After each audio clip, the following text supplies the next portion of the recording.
is the Rebel Author Podcast, where we talk about books, business, and occasionally bad words.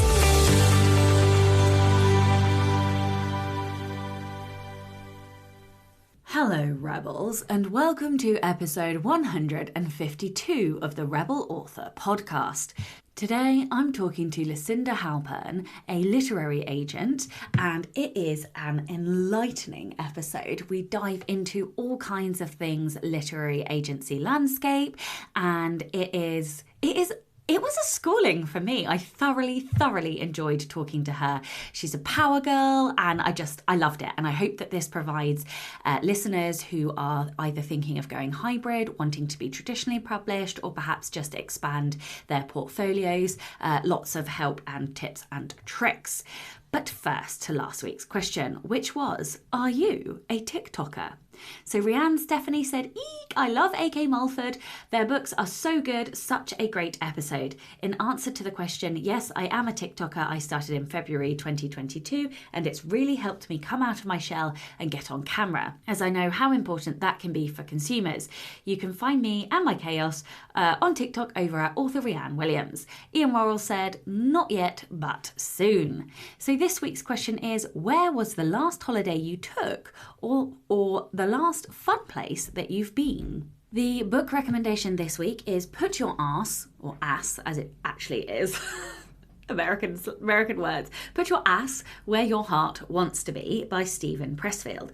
This is Steven's latest book. He is the author of The War on Art, or War of Art, and I am a huge fan. I've listened to him multiple times on multiple podcasts, and I've read every single one of his non-fiction books. I haven't read his fiction because they're not my genre, but I absolutely love his non-fiction. They are pretty brutal, I would say, quite black and white, talks a lot about resistance in the War of Art, and this Put Your Ass Where Your Heart Wants to Be is they all feel much of a muchness, to be honest, but I like them. I like his voice. I like the arse kick that he provides, and I think it's another great book that does that, all on the kind of topics on getting the creative work done. So if you like Steven Pressfield and you didn't know he had a new book out, I highly recommend this one. I don't think it's my favourite. I still think War of Art is my favourite, but that's probably everyone's favourite of his. But nonetheless, I thoroughly enjoyed it. I whipped through it. It's a very short book. And as always, I like his lessons and his voice, so would recommend. So, in personal update, I am home. I know that I said that I wouldn't be when I recorded this, and technically I wasn't supposed to be. I should have recorded this whilst I was either in Africa or in Holland, but it fell over the travel days. And to be honest, after a 10-hour night flight, I was exhausted, and the amazing Becca has said that she will do the podcast late for me. So I am actually recording this on Saturday, the 20th of August, instead of Thursday, the whatever it would have been a few days ago. So yes, I am home. I am so ridiculously pleased to be home. I think we all get that feeling after we've been away for a long time, and this was the longest I've been away in several years. And yeah, oh my God, I was literally buzzing with joy to come home, and it really, I think going away makes you appreciate your home so much more. So Africa was just, it was a life-changing trip, I won't lie. That we did so many things. So we got to feed elephants, giraffes. I had a monkey sit on my head. I had a monkey try and pickpocket me, which was hilarious. It used like one finger to like pull my pocket open and look into it. And then when it was very disappointed to see I only had glasses in there. And then it sort of looked up at me as if to say, you wanker. And then off it trotted, which was hilarious. And we did loads of things. We went on game safaris. We saw elephants in the wild, giraffes in the wild. A rhinoceros, a white rhino, not white rhino. It was like anyway, I can't remember. There's one type of white rhino that's extinct and one that still exists, and that was the one that we got to see. what else did we do? We went to Adam's Calendar, which is the African version of Stonehenge, is the best way to describe it. And that was like a big old trek away. And then we went to see this giant's footprint that was discovered in 1951, and it's like 4 feet long, which would mean that it was a 35-meter humanoid.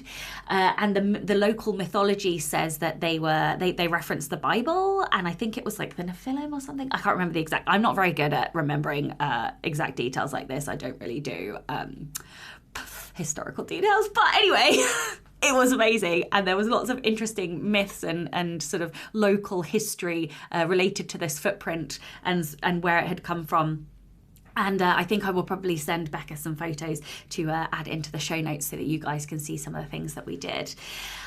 So it was amazing. It was also... It was a short, sharp reminder of my privilege. We drove 1,300 miles across Africa, which was over 2,200 kilometres for those that work in kilometres. And in all honesty, it was 1,300 miles of seeing townships and houses made of corrugated tin with 7 people living in a space smaller than my office. Kids with no shoes and washing their clothes in dirty river water. And it was really tough, I won't lie. It was hard.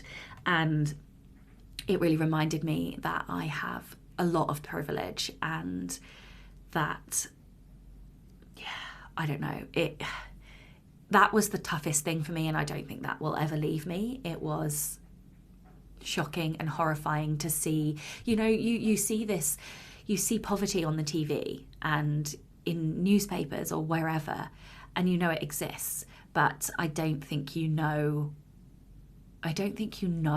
until you see thousands of miles of these townships, one after the other, after the other, after the other, and that's when you realise quite how many billions of people are living in poverty and how fucked our world is. And it really made me just think about my life and think about, I don't know, I wish I could do something, I might try and do something. I'm only one person, but it definitely made me consider how I spend my time, what I spend my money on, how much we really need. So yeah, that is probably the thing that is going to stay with me the most. Okay, bringing the tone back up. What am I doing? Well, I am going to be presenting in York at the Jericho Writers Conference at the beginning of September. So the next week or so will be spent doing presentations. I have decided to change my plot, which is very normal for me to do before I start writing. So I've got to re-outline my next story, and I'm also doing research for my next non-fiction book. I do want to spend a lot of the last part of the year writing, both fiction and non-fiction, and so I will need to input quite a lot as Africa was so intense, like it was back to back to back to back to back, or we were in the car. So I didn't actually get a huge amount of time to do reading or input or anything like that. So I need to do that. It's probably going to be about a month of me fucking about with admin and catching up with myself and doing presentations and stuff. And then I should be right back into writing. And I would like to get a non-fiction and a fiction book done before the end of the year, but we'll see. I don't know. Also need to finish the audiobook. I got partway through the editing before I left, and packing and all of that stuff just got in the way. So I'm going to finish that up hopefully this week. And so then that will be out. I think at this point now it's going to be out in September, but that is the Anatomy of a Bestseller audio. And in terms of other things, I would also like to get a course or two out before the end of the year. So it's going to be a busy last part of the year. But I really feel like now that the South Africa trip is done, my brain is coming right back to work and I'm now able to focus. I was really struggling to focus on work post South Africa because it was such a big blocker, like in terms of amount of time away. So yeah, I am now back, bitches. I am ready and fucking raring to go. So let's get on with it. All right, the Rebel of the Week this week is Felix Qualls. Felix says, having lived 30 years with untreated PTSD and bipolar, I have quite a lot of rebellions to choose from. Should I tell you about the time I went skydiving with some classmates I barely knew? Parenthetically, I did tell people where I was going and who I was with. I may be a rebel, but I'm not that foolhardy. Should I tell you about how I breathed fire at a school event and met the fire marshal? No. I'll paint broad strokes about my rebellion from 2021 to present. I left a loveless marriage after 4 years, got my own place for the first time ever, entered intensive therapy, and began my trans-masculine transition. It was the first time I asked, who am I and what do I want? From there, I began writing again. After producing my first draft in record time, 120,000 plus words in 35 days, I published this year on the 28th of June with no intention of stopping anytime soon. It's been a long, hard year. Apart from the above, I've lost my job, had a breakdown, finally received my diagnoses, and began the long journey to mental health. I wouldn't change my story for anything. I love this rebellion. I love that it is about mental health and your personal journey and your journey to like self-healing. I think this is amazing. And I love that there's a huge rebellion in there as well, and that it was about writing. Thank you so much for sending this one in. And also, I think it sounds like you have always been a little rebel at heart. So yes, I love this. If you would like to be a Rebel of the Week, please do send in your story. It can be any kind of rebellion, something big, something small, something in between. It can be a pet's rebellion, a parent's rebellion, a sibling, or somebody else's rebellion. You can email your rebel story to Becca over on rebelauthorpodcast@gmail.com. So thank you to Angie Green, who upped their pledge, and Erica Lott, who joined. Thank you so much, guys. I really deeply appreciate your support. I appreciate the support for the show, for me, for everything that we do in the community. If you would like to support the show and get early access to all of the episodes, as well as a metric butt ton of bonus content, then you can from as little as $2 a month by visiting patreon.com/Sasha Black. This episode is sponsored by Kobo Writing Life. So I'm just going to tell you a little bit about them and then we will get on with the episode. Kobo Writing Life is Kobo's free, fast and easy self-publishing platform. KWL was built by authors for authors, and their team of dedicated book lovers is always working hard to help authors reach new readers around the world. With people embracing digital reading more than ever before, Kobo wants to give authors an opportunity to let their books stand out with a Kobo Promotions tool. They post upcoming Kobo sales, many of which are exclusive to KWL authors, and they also offer lots of promotions that don't require you to drop your price, so you don't need to worry about price matching across multiple retailers. If you're using free as a marketing strategy, you can also submit your books to be featured on Kobo's free page, which gets a ton of traffic. If you're a KWL author and don't yet have access to the promotions tool, email the team at writinglife@kobo.com and they'll get you sorted. If you want to learn more about KWL, check out the Kobo Writing Life podcast, available wherever you get your podcasts, and connect with them on social. You can create your free account at kobo.com/writing life. Okay, that's enough from me. Let's get on with the episode. Hello and welcome to the Rebel Author podcast. I am really excited because we have a first on the show. We have a literary agent with us today. Lucinda Halpern is the president and founder of Lucinda Literary, a literary agency based in my favorite city, New York. And I'm going to include a essential guide for writers, the 6 things every book pitch needs, link and download in the show notes. So you can get that as well as all of Lucinda's amazing tips today. So hello and welcome to the show. And before we kind of dive into all of the amazing questions I'm going to ask you and all the amazing tips you're going to give, can you tell everyone a little bit about you and your journey? Like, how did you get to where you are today? Okay, sure. Well, I was going to get to the rebel question deeper into the interview, but it will probably come out in my bio. So I'm born and raised New Yorker. And of course, that's the center of book publishing. It has been for some time. Maybe that's going to be subject to change. I started in the publicity department of HarperCollins, which I always refer to as my publishing boot camp, because I was literally right out of college packing boxes of Freakonomics, which was the big success of the time. And I didn't realize that A, book publicity was an actual profession, and B, that one could get a college degree, work in, at a prestigious house, and just be packing boxes of books all the time.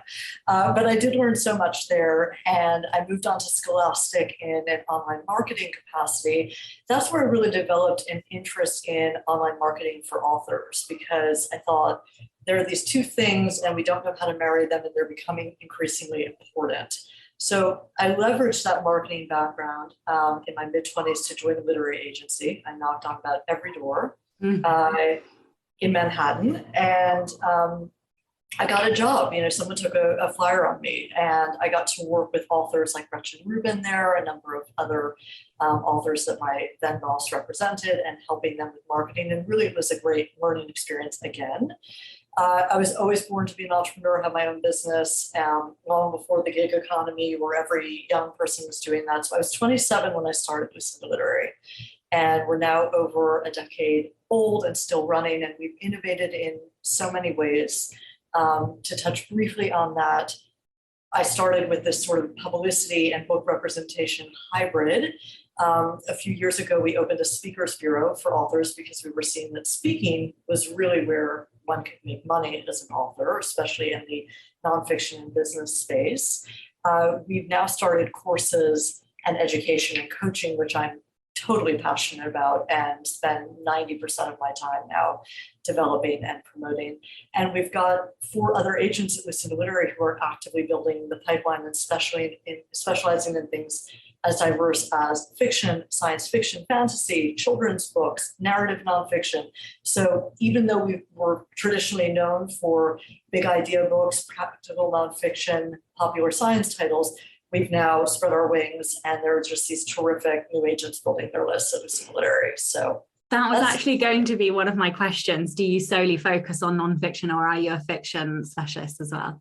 Yeah, we've got some great fiction success stories, but primarily we're known for practical nonfiction. Another way of saying self-help, books by entrepreneurs and experts, and we've just recently branched into more narrative genres as well. But we're always looking for a great novel. Yeah. Aren't we all? We all want the debut on the New York Times list. Right. Okay, so let's talk about how the landscape has changed over the years. You've obviously been in publishing for a long time. So with the rise of self-publishing, has that impacted or changed the agent landscape at all? Has it stayed exactly the same? Are you seeing any ways of, more collaborations? Are you seeing like a diversification of the landscape? Talk to me about what's happened over the last decade. Right. So many ways I could answer that question. One is that agents and publishers really have to pay attention to Amazon, primarily, the way that books are being marketed online. We're always looking for self-published rising stars. I have a great story about signing a self-published author of a series called Black Girls Must Die Exhausted. It's out right now, the second in her series with HarperCollins. It was a 4-book deal, but she came to me as a self-published author with, a moderate but very engaged, enthusiastic platform, a great book title. She was full of energy. I just loved her personality, and we signed on, and we had that very successful story. So I think that there are agents thinking in those same ways, like where can I find those rising stars in self-publishing? I think in genre fiction, that's particularly a budding area, mystery and thriller, science fiction, fantasy areas that I don't personally specialize in. It's a really ironic twist in terms of how it's changed. Beyond the proliferation of ebooks, is that I'm now most often in the chair of convincing experts who I work with to not self-publish, which is just wild to me, right? Like you used to think, the prestige of a HarperCollins or a Random House. Now it's, what are publishers doing for me exactly? And they're often told horror stories. They lose creative control, or the book didn't sell because of this, or the publicity was poor and I had to do so much of the work. Obviously, I'm always going to be a proponent at the moment, because my business is based on it, of traditional publishing if an author can reach that level. And my reason for saying that is not just the professional editing and design and marketing help you get, but it's the distribution. Yes. When you've got a Simon & Schuster or Penguin Random House, you are just out there. The print run is big, and you can be visible, and that's really what a publisher's lend need to the equation. Sorry. Yeah, no. I was just going to say, I think that for me, it's about approaching each book or each series and thinking about what the best plan is for that book or that series. So there are some genres that I think are still predominantly owned by traditional publishing, like the younger stuff, children's, young adult. Whereas some of the other genres, there's such a huge market that's indie as well, that sometimes the distribution doesn't offset. But I do, so many of us come to this having been children who loved libraries and who loved bookstores and, went into Waterstones or Barnes and Nobles as a kid, and, you want your book in there. And it is bloody hard to do that as an indie. You can do it, but it's not easy. So, I think there are definitely benefits to being traditionally published. But there is this independent community, as you well know, as an author in it, that is collaborative and supportive and vibrant, and you're profiting and you have creative control. And so it really makes sense for certain authors. And I would say that if we're going to delve into the topic of marketing and platform at all, that it helps no matter what avenue you choose, right? Like you sort of have to build your tribe, whether you go the unconventional or the conventional route to make a book successful. Yes. Oh, I love this. It's such a timely conversation for me because I am moving genre, and I'm having thoughts about what I should do. But anyway, so I'm going to listen with my ears pricked to make sure I pay attention. Okay. So what are some of the ways that agents are working with indies and self-published authors now? So we aren't, maybe this is a lack of imagination. I think that we're still, as literary agents whose primary livelihood is selling books to publishers, we're working with them if their books have reached a level of notoriety, right? And that could be anything from there's a big viral article on a self-published author because it's a great title or a great topic. That could be we've learned about via referral or through our own scouting efforts, a self-published title that seems to be doing particularly well, or an indie author in that way. But ultimately, we're there to represent them to traditional publishers. Now, I think you noted, Sasha, that you sometimes are seeing like translation requests for your self-published books. That can be another really vibrant, fertile territory to explore for indie authors. Is it something that, as a New York-centered U.S. agent at Lucinda Literary or other fellow agencies, we would take on just for that translation capacity? No. So in other words, the way we're working with indie authors is we want to take them on, sell them to our traditional publishing relationships, and then explore all of the ancillary rights, translation, film, podcast from out of that central U.S. deal. Okay, that's interesting to me. I mean, I think there are some agents who are specializing in maybe rights sales, because I know Yes. Oh, we work with our sister agent in the UK, for instance. She handles all of the translation and UK rights, but we have to sell them here first. Like, right. Okay. Our clients here. Yeah. Yeah. Okay, that makes sense. That makes a lot more sense to me. Okay, so you've talked a couple of times about how, in order for an agent to, so obviously usually an author would approach an agent. So when it goes the other way around, what level of success are we really talking about that a self-published author needs? Like, what would bring somebody to your attention? I know you mentioned sort of something in an article or a certain sales level. Like, what does that really look like? What should, if an indie author would like to be hybrid, what should they be aspiring to sales-wise? Sure. So I think that number can be as low as 5,000 copies sold through Amazon or cumulatively. I think there are instances where that number dips lower. I always say that book publishing isn't fair at the heart. It's not a science, right? It's an art, not a science. And so it's not like any number of sales is disqualified for us, but it is, we're evaluating this through multiple factors. It's the book sales, it's the reviews that an indie title is receiving. It's the social media community, Does this person have something to say that there is an audience engaging with this person's content?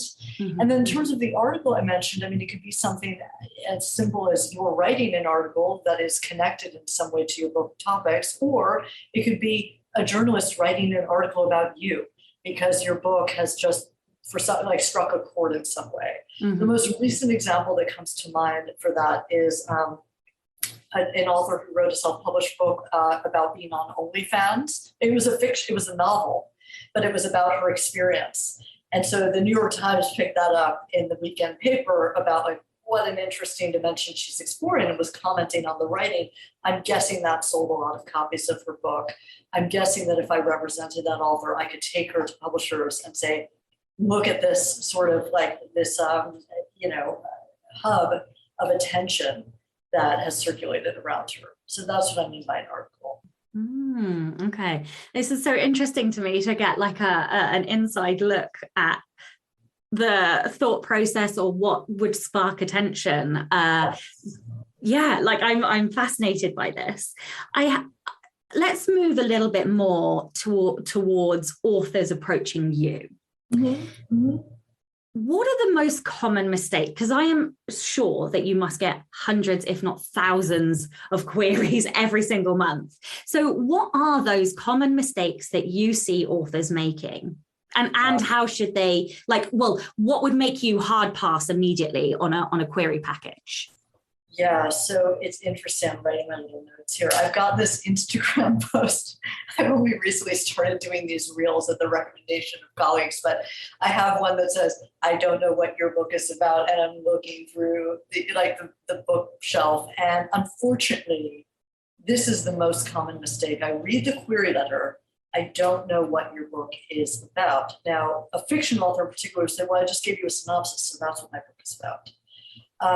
But I can't, as an agent or as an editor, sum this up in what we call an elevator pitch in 2 lines of why this book now, which is another way of saying what is both popular, proven to be popular, and what is novel or different about this project. So the elevator pitch really should determine that. The elevator pitch should be pretty well positioned in your query letter. For nonfiction, I'll snap up a query if I see that the author has a platform of some kind, which means credentials. Like I'm a sucker for academics. So if I see that there's a PhD and they're leading in the recent science study or they've discovered the groundbreaking research, I'm sort of like, tell me more, I need to pick this up. And I can figure out the idea if there's a glimmer of an idea, we'll figure that out. So it's like, why are you positioned to write this book? Now, as a self-published author, or indie approaching agents, it would be as simple as my book has sold X copies and received rave reviews, and I have an active following of XYZ. Like you're giving us all of those factors that suggest you have a built-in audience.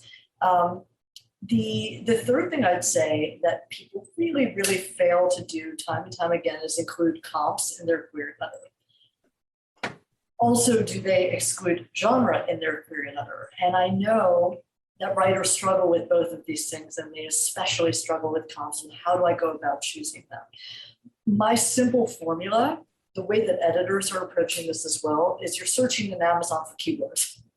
And then you're finding titles in the last 5 years that have been published within a 10,000 rating on Amazon to suggest that there's some popularity around them. And you're looking for about 50 plus reviews. Again, this is Lucinda Literary's formula. This is not every agency's formula. But if you're exploring comps, what you can summon to an agent in just at the level of your letter is excitement. This is going to be the next Big Little Lies or Leanne Moriarty, so you're already anchoring us in a big bestseller. Now, do I suggest that people say they're writing the next Untamed or they're the next Brene Brown? No, you're not at that level, most likely, right? Unless you came referred by that person. But you can be looking for, moderately successful books that have some name recognition, even better if the agent represents them. You're really doing your research. Oh, that's a great tip. Oh, I mean, these letters are so impersonal that you would think. I mean, what you receive, it's anything from confusing names and agencies to slushing me with something I clearly don't represent and is sort of all over my website that I don't represent. Having no personal approach. Like I feel like I'm one of 50 agents receiving a query. So something that tends to work well with me is you're on a small list of agents that I'm approaching, maybe because I think you would really connect to this. That feels personal. This should be personal. This is not, we don't want to be slushed. Everybody wants to feel special. Right? Yeah. Everyone wants to be flattered. Fucking woo me, darling. Woo me. Yes, exactly. Like, given your success with X book, I thought mine would be a perfect fit. Here's why. But unless you're talking about what could be popular or timely, and then what is different about your book and how it breaks out, especially as a first-time author, because you're in a different position, Sasha. You've published before, so you can point to what people are saying and how this is selling. But as a first-time author, which I imagine many listening to your podcast are, they need to be really thinking about the gap in the market that they're filling. Mm-hmm. Just can't be derivative and a duplicate of something that exists. It needs to have a purpose to it. My favorite way of using comps is to be like X meets Y. Like it's this meets this. Yes. That's how I start now. That is literally how I start. Yeah, I hurriedly tidied before our podcast, but I was sat on the floor like, oh, this is X meets Y meets Z, and like that is how. And then I was like, okay, let's go with the world building. So yeah, like I love doing that. There was something else that I wanted to come back on. Oh, genre. You mentioned genre. A lot of authors struggle to define their genre. A lot of newer authors do, or they write cross-genre. Is that an issue, writing cross-genre? Should they, like how granular? Because there's like 5,000 plus categories on Amazon. Do you just want, it's teen and young adult fantasy? Oh, it's adult science fiction? Or should it be like, it's teen and young adult steampunk coming of age? Or, like how granular does one need to be in a query letter? I mean, I liked all of those examples because, again, what you don't want to do is leave that blank. It's like an SAT test. Like you can't afford to leave the answer blank, right? Like you just got to take your best guess. And what I would say is if you're really like, again, the comps will point you in the right direction because you'll notice that the X meets Y actually is pretty specific to the genre you're writing in. Mm-hmm. You're right that every author wants to be intergenre and doesn't want to be confined by the limits of genre, but the way that publishers are thinking is with very narrow categories. Like, this is how they have to categorize books to therefore fit within a bookseller's requirements. So it's all about, to the extent possible, I know we're all artists here, thinking like a business person. And the easiest way to go about genre, just touching on that, how the letter has to be personal point, is you're looking at the genres the agent represents, and you're saying that this is in that genre. And if the agent falls in love with the idea, or if the editor falls in love with the idea, the genre can be figured out later. But you just don't want someone to read that letter and not know what your book is about. I'll say for fiction and nonfiction alike, another common error, if we have the time to talk about it, because I could talk about this all day long, is we're not getting at the universal themes. Like if you have memoirists listening to this podcast, it isn't just the chronology of your life story for those who don't know you. This is like, what is that core takeaway theme that seems really exciting, relatable, dramatic? And that's what we're looking to tease out. Even in a novel, I think there are core themes, and I think authors fail to identify them because they're in the nuts and bolts of their plot. Oh, I think this is so interesting. Really selfishly, because it's really affirming for me because I write nonfiction, writing craft books, but and of course there are already a lot of nonfiction craft books. There are a lot of nonfiction books on a lot of different topics, like most topics. And so even if my audience asks for a book, I will not write a book unless I know what I'm saying. Like, what is the angle or the hook or the reason that I'm writing that, the thing that I'm saying that's different. And it's so interesting that you're saying that is the core thing that you would pull out in a query letter. I didn't know that. Like, I mean, I have never queried, but like, that's very useful information. Like, I did not know that.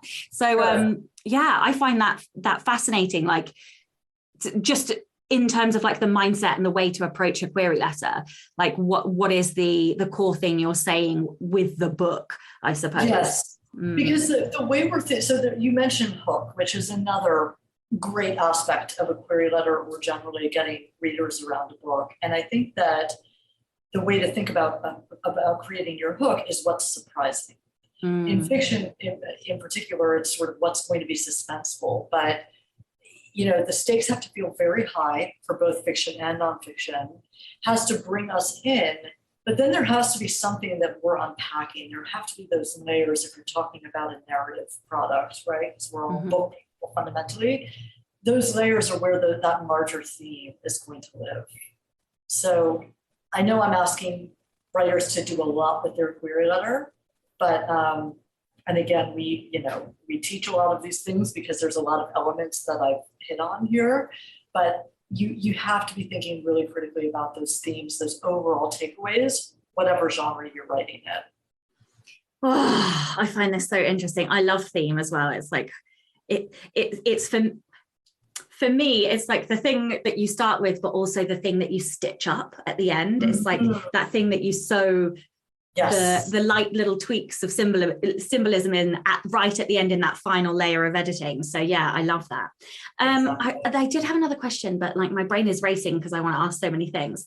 So whilst I intellect on what just popped out of my brain, I'm going to ask my next question, which is, talk about some of the reasons. You, at the very beginning, we mentioned that you are now sometimes convincing indie authors.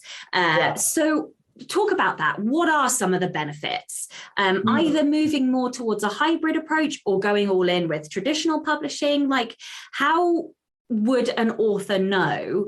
Let's say they've published a couple of books. How would an author know whether or not it was time to do that more of a collaborative hybrid approach with traditional publishing, or perhaps try a different series, traditionally publishing? I think that, again, traditional publishing still has its own lore and its prestige to most authors. Like one of my clients yesterday said, well, I've always dreamed about writing for Random House. And I'm like, yeah, who hasn't dreamed about writing for Random House? Like, there is still something that is really quite special about being anointed and chosen by a major press. Oh, there's that old advance element that doesn't come from being an indie. And as I'm sure you've seen, 6 to 7 figure deals are still being done in publishing. Traditional publishers with that kind of money to spend will spend it on what they think to be the next blockbuster. So that's obviously a very compelling aspect of going the traditional route. There's the distribution. I would say when someone's in a conversation with me and I have to be in the chair of convincing them why to traditionally publish, it tends to not even be a question at the end of the conversation. I think the first thing that draws someone in is the partnership. Writing is a lonely business. They've been in their own sort of, garret apartment or Eiffel Tower or up on a mountain writing their work, voices in their head, characters night and day.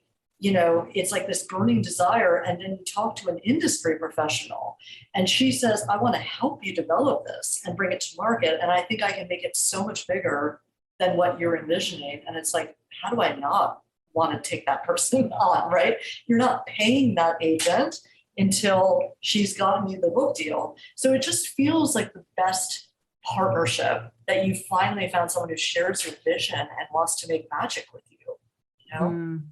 Yeah, I love that, because you are right. Like, we do spend a lot of that's actually funny enough. That's why I always have the camera on, because I do spend so much of my writing day just looking at a blank screen with no human interaction. So although I don't share the videos on the podcast, I always have the camera on. I don't know if listeners know that, but that's what I do. Yeah, because I might be an introvert, but I also do like humans sometimes. Yes, absolutely.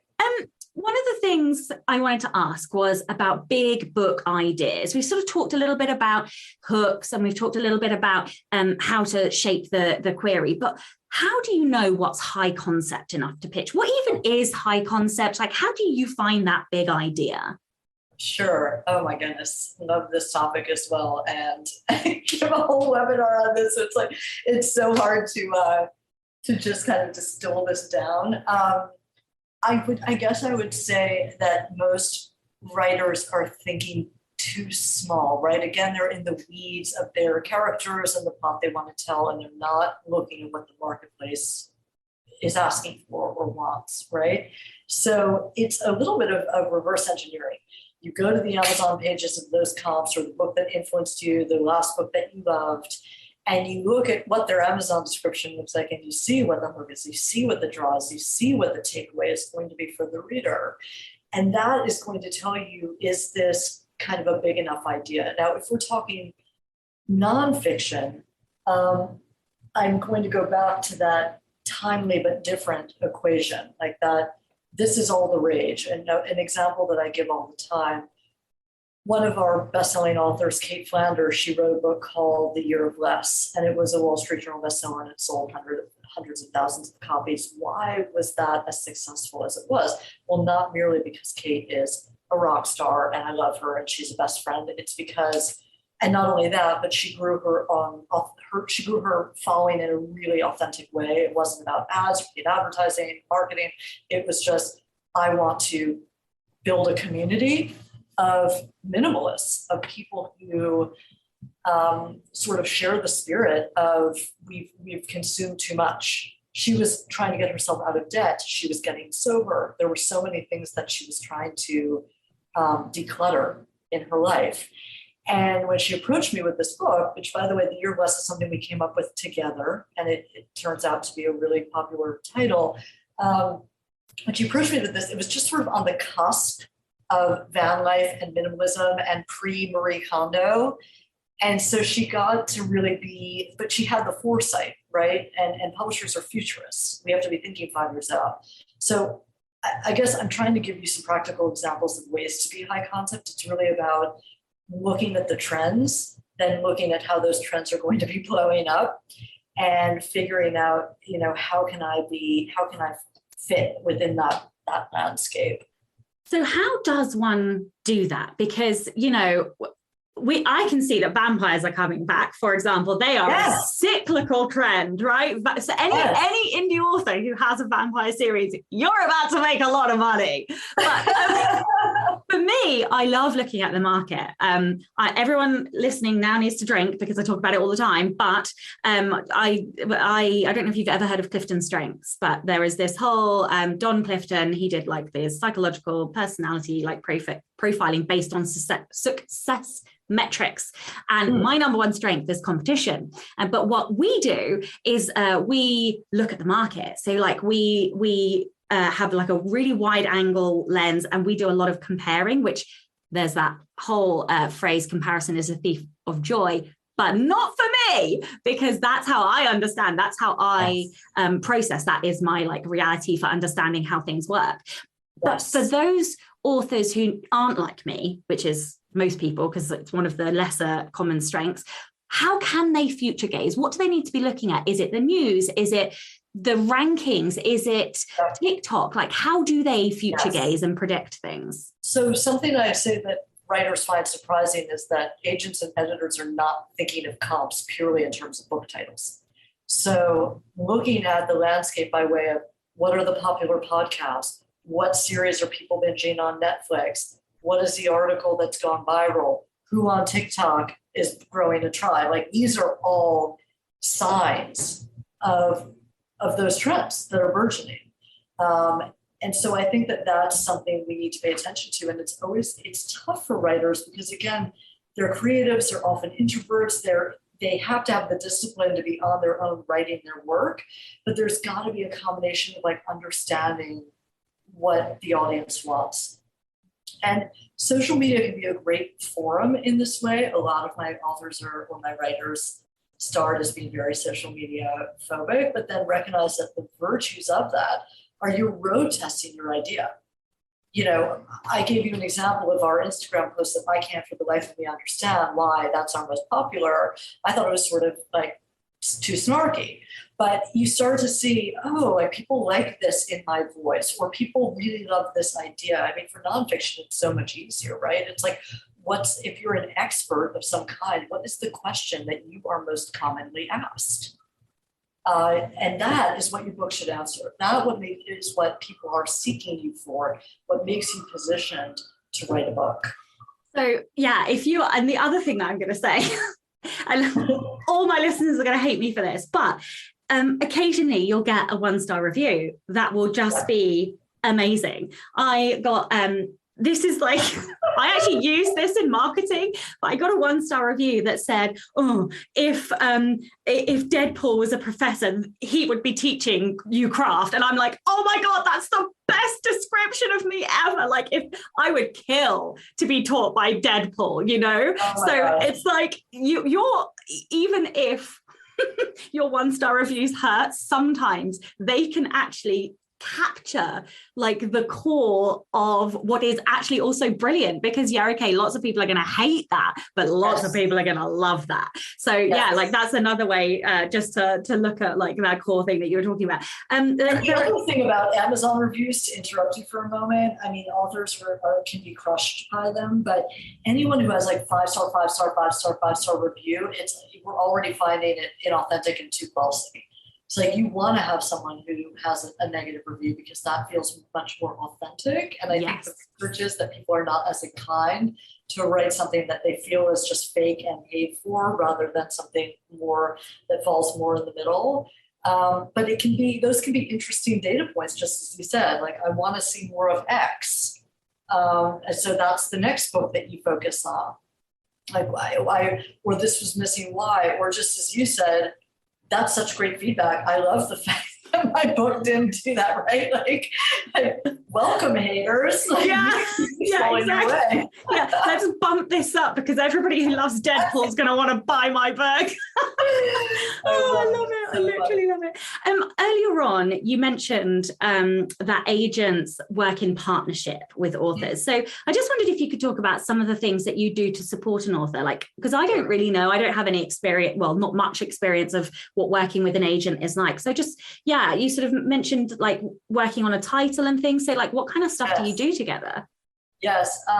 Well, keep in mind that not every agency is like Lucinda Literary, right? Like this was born out of, we want to help authors. We're particularly interested in mission-driven authors, like those who want to make an impact, not just those who want to make money, those who have a message to share that can help people and change their lives. That's like our passion. So because that's a big lofty goal, we're there to be the commercial conduits to your getting your greatest possible distribution and audience. That's the high level. The granular steps of how we work with authors are, we sign something on, and then it usually needs, like I say, 3 months of creating the perfect book proposal. Probably takes more like 6 months to edit the manuscript if you're working in fiction.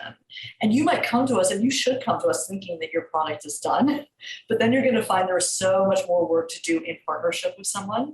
So you as the agent help the author go through another round of edits? Oh, several rounds of edits. Wow. Okay. Oh yeah. Wow. We are editorial people first and foremost. Okay. Like my passion, my superpower is editing. And we love that. I mean, I think that if it comes into us really strong, the fun part is just sort of making those tweaks that make all the difference, helping the writer choose the best title, which we do all the time because we're big picture thinkers, right? So it's the editorial. It's then once we get a book deal, right? Like it's using our relationships to get a book deal. So that's important. It's negotiating the contract, making sure the author's rights are protected, that you're getting the most favorable terms. Then it's advising on everything along the way. It's being your advocate with the publisher. I always say the agent's job for us is like the doula. Like you don't always trust the doctor. You don't always, this is your baby, and you need someone in between. You need that middleman to sort of like fight for your business interests so that you can keep the creative relationship with your editor. So that's another really like helpful way we're working. And then we're also, I mean, again, I have like the marketing publicity interest, so I'm really passionate about helping writers think about that. Like, how are we going to make this a big success? Yeah, so let me ask you about that. That's sort of the last big question. Sure. Like, first of all, how essential is it that an author comes to you with a platform? And let's say they don't necessarily have a very large one. What advice or tips would you have for an author to either solidify their branding or like, I don't know, tweak and grow their platform. Yeah. Mm-hmm. Tell me which genre we're thinking about, because they're different for all of them. Let's do nonfiction first. Yeah. And then maybe we'll ask about fiction after. Yeah. So like more narrative nonfiction, is that self-help? Let's do self-help. Self-help. Oh, great. Easy. So we're evaluating platform in so many different ways. An easy one is if you are the expert, or the easiest way to think about it is you need to be the expert in your field. Some agents and editors will go so far as to say, are you the only person who can write this book? Which is a tough, very tough question, right? It's like when I graduated from McGill in Canada, they said, well, what can you do better than a Canadian? And I'm like, I don't know. I'm 20 years old, right? So it's like a lot of this business is fake it till you make it, quite honestly, for authors. And hopefully they take consolation in that, because it's like, once you're working with an agent, once you're working with an editor, we all know there are weaknesses in platform, and we can work on those together. So for a self-help expert, if it's just an online platform that we're looking at, I'm going to encourage that writers come to us with 10,000 followers at least on any given platform, which would mean your Instagram or your TikTok or your YouTube channel. I would say with YouTube, editors are looking into the 100,000s. Like if you have a TED Talk, I mean, those numbers have to be pretty big. An email list, I'm a huge believer in the power of email lists. I think they're much more impactful than social media. I think publishers are thinking the same way. You have an audience captive in your inbox, trusting you for valuable content. They come to you every week or every month. So if you have an email list, like 10, 20,000 is a good place to get someone interested. But if you surely have the credentials, you're a CEO who's run a successful business, you're a PhD who's leading the groundbreaking study in X, like that can be enough without having that very public-facing social media profile. So that's for the self-help genre. I think for memoir, because again, I imagine that many people listening to this podcast are writing memoirs, because many of us feel like we've got a really powerful, unique story to tell. It can be even harder. Like then you're going to want to prove that you've got this vibrant audience around you, unless you were a professional trained writer who was published in a variety of publications and literary journals. And then we can trust that you're right, that you're a writer first and foremost. Mm-hmm. So like the worst thing you can do as a memoirist is come to me with no platform, not as a trained writer, and just telling me that my life story is valuable. I'm sorry, like I'm known for tough love. Like that's the real truth. Come to me with one of those things figured out, dialed in, and then I'm going to and then tell me the big idea, right? Like what's the universal theme or what are the comps? Then I'm going to have the package I need. Okay. And what about for fiction? Yeah. So for fiction, thank goodness for artists of listening to this podcast, the platform piece is just not as important. Our agent's still going to look at, do you have the MFA from a prestigious school and have you published short stories and won awards? Yes. And there are probably agencies that require that before they're even looking. Oh yeah, I mean, I think so. What? I know, doesn't it sound wild? Hey, not for you, not for this hybrid approach you're talking about, because then you just point to the success of my books online. Mm-hmm. But I'm talking about for that first time aspiring novelist who's coming in just saying, I'm writing the next great American novel. We want some proof points of why you have an audience around you as a writer. So that's good. The social media or email platform is a good to have. It's not a need to have in the way it is for expert nonfiction. But I'd say for everyone is like have that personal website. You know, some people come to me and they're like, does my yoga website count? I'm like, no, it does not count. Because if you have a website, the first thing an author agent does when they're interested in you is Google you. If you have your own website, you get to curate what they're seeing. So that to me is like, it suggests I'm a public-facing professional, and this is your first glimpse of my personality and why readers might trust me. And so what should authors focus on to make them stand out, like either on their platform in terms of their branding or So it's just like an add-on. What would make somebody stand out other than just like sales or Sure. I think focusing on one particular platform that is authentic to you, that you do really well and that you consistently engage with. Like Sasha, I noticed for you, you said my Twitter's on hiatus. I'm on Instagram, follow me there. So you're putting all of those eggs in one basket because you feel that that's most effective or most authentic to you. It's most authentic because I get to be silly on my stories and then live reactions, right? Exactly. So I think that that's a great way to think about it. One thing, again, there are a lot of different ways to sort of present and convince an agent of platform or audience, built-in audience. So people will say, this post on my TikTok channel went viral and got X amount of views. What they're not saying is, I've got 1,000 followers on TikTok, right? Like they're talking about the overall visibility.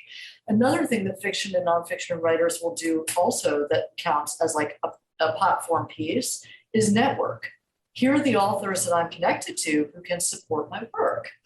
I'm laughing because I talk about networking all the time because honestly, like I would say 90% of the opportunities that have come my way have literally been because I smiled at somebody and went and spoke to them. Like, I think, and so many authors are so afraid to network. I find it difficult because I get drained from it, but it's so important. Like, just to have those conversations, to go to those in-person conferences, to, go up and say hello or whatever. I don't know. So sorry, I was giggling just because I read so much. 100%. And to get back to the hybrid authors, you're talking about the indie authors you're talking about, and the reason, and part of my evaluation in taking on the self-published author Jane Allen, who I mentioned, is that she was going around on Instagram in the pandemic, offering herself for book club appearances. And she did like 50 in some amount of crazy amount of short time. And it was proving to me and to publishers, like, I am ready to market this thing and make it my life, but I'm also getting the requests. Like people are buying my book because they want to have me in, and I'm not even doing it for money. I'm just doing it because I've got this message, I've got this great book. So that's like another way that as an indie author, you can be proving your platform. I can't believe it, but we are basically out of time. I'm devastated. No, I could sit here talking to you. I know. I'm so sorry. You could be my best friend. Like, we need to, when you next come to your favorite city, look me up. I guess I would say again, Sasha, because I'm not sure this was recording, we have a number of agents at Lucinda Literary. They specialize in anything from children's to narrative to self-help. And then I've also, again, got all of these courses for writers and programs I'm extremely excited about to educate people and unpack a lot of the things that we sort of touched on today, because it's just very deeply upsetting to me that so many writers are not getting the response that they want or not understanding the path they should take forward. And there are very straightforward things that we've seen to work and ways for them to realize that. So I will reach back out and make sure I've got links to all those courses for the show notes. But this is the Rebel Author Podcast. So tell everyone about a time you unleashed your inner rebel. Okay, I've given this thought, and the truth is there are ways to answer this question that are vaguely embarrassing and absolutely true, and there are ways to answer this question that casts me in a really good business light. So I'll aim for something in between. I think, again, I'm like the proper New York girl, oldest daughter, who everyone expected would take a pretty corporate, straightforward path. And I think my rebel moment came in my mid-20s when I left HarperCollins. And before I realized literary agenting was my total passion, I said, I'm going to go out and manage independent musicians. Like, I'd been a child opera singer, but I had no business. Like managing musicians, as I was not at that point. But I trained in guitar or any instrument. But I guess it was foundational because I love artists. I love guiding them in their careers. I'm a business person, but I love the artist first and foremost. And we were just out on the road, and it was quite rebellious. Like, I won't tell you about the stuff that was happening, but it was really unexpected, again, for this like proper Upper East Side lady to be out on the road with these independent bands. And again, it changed everything for me, because I was like, okay, wait a second.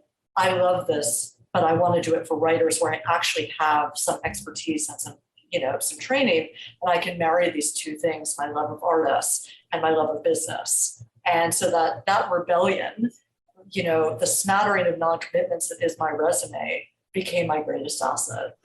Oh, I just love that so much. I literally yesterday, oh my God, like there is something to be said about the restrictions and confines that society place on us that put us into boxes of expectation, and saying, fuck you to all of those expectations and all of those boxes. Because, like yesterday I was like, oh, like where do I want to be in 5 years? What do I not want to be writing? And then I was like, oh no, I can't do that. Like, what if it doesn't make money? And then I'm like, what are you doing? Like, if you want to be writing that, you have to take action and like go towards that path, otherwise, like, what are you doing? You're letting society tell you that you can't achieve. No, fuck that. Defy the odds. That's what I say.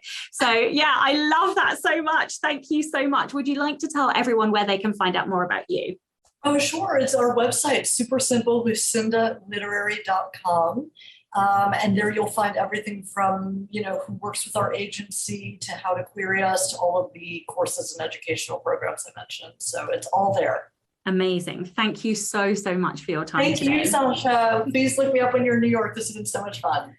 And of course, a gigantic thank you to all of the show's listeners and all of the show's patrons. If you would like to get early access to all of the episodes, as well as a buttload of bonus content, then you can by visiting patreon.com/Sasha Black.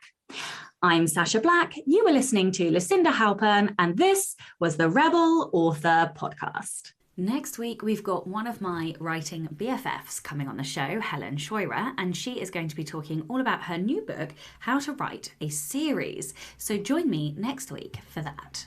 Don't forget to tune in and subscribe on your podcatcher. And when you have a moment, please leave a review.